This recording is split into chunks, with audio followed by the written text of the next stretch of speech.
How does I mean that's radical. That actually brings me to a question. I mean, this is a pretty big conceptual question, but how do you think it can impact?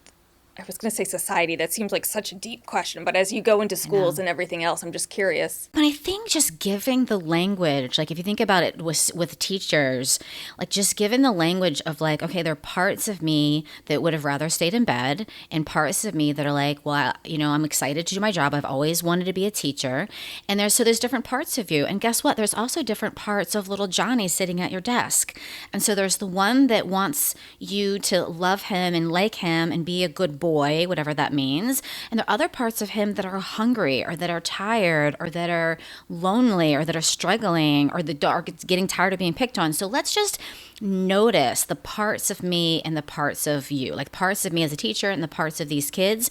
And what happens when I just begin to use that language? So then maybe I'm not as activated by little Johnny on at the desk, and maybe I have a little bit more compassion for myself and my parts in my system and for these kids that I'm working with. In Dick and the IFS model, everybody who's been teaching it come out and say, no, there's no bad parts. So you have a part that imagines and has hallucinations and is dissociating. And yes, it's very disruptive, but if we try to attack that part and try to get rid of it, what happens? Well, it gets stronger. And so no bad parts. How does I mean that's radical. How Yeah. has that changed you?